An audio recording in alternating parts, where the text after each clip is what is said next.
গ্রামগঞ্জে প্রচন্ড আকারে ছোট ছোট বাছুর গরুর লাম্পি স্কিন ডিজিজ রোগ হচ্ছে। আর এতে খামারি যদি সচেতন না হয় তাহলে কিন্তু খামারির প্রচন্ড ক্ষতি হবে। একটা খামারের স্বপ্ন একটা বাছুর দীর্ঘ 10 মাস গাভীকে লালন পালন করার পর পেটে বাচ্চা নিয়ে 10 মাস থাকার পরে একটা বাছুর হয়।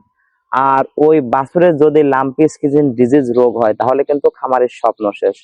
আজকে আপনাদেরকে বলছি ভিডিওটি এত পরিমাণে শেয়ার করবেন যেন আপনার শেয়ারের মাধ্যমে অন্য একজন প্রান্তিক খামারি সচেতন হতে পারে। মনে রাখবেন, বাছুর জন্ম নেওয়ার পর প্রতি বছর একবার মানুষকে যেমন জন্মের পর বিভিন্ন সময় বিভিন্ন টিকা দেওয়া হয়, রোগ প্রতিরোধ ক্ষমতা বৃদ্ধি করা হয়, ঠিক তেমনি আপনি আপনার খামারকে সুস্থ সবল রাখতে, রোগ প্রতিরোধ ক্ষমতা সম্পন্ন গরু তৈরি করতে, মনে রাখবেন সুস্থ গরু সুস্থ খামার একটা খামারের প্রশান্তি, খামারের নিশ্চিন্তে থাকতে পারে।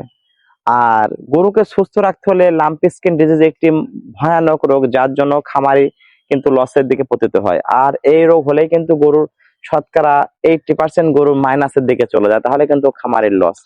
এই যে আমার হাতে দেখতে পাচ্ছেন বভিনিল, এটা পপুলার ফার্মাসিউটিক্যালের বভিনিল LSDL, এই ভ্যাকসিনটি ছোট হোক বড় হোক যে কোনো প্রাপ্ত অপ্রাপ্ত, এমনকি 0 দিন থেকে শুরু করে আজকে বাচ্চা জন্ম নিয়েছে কালকেও আপনি এই ভ্যাকসিন ব্যবহার করতে পারবেন।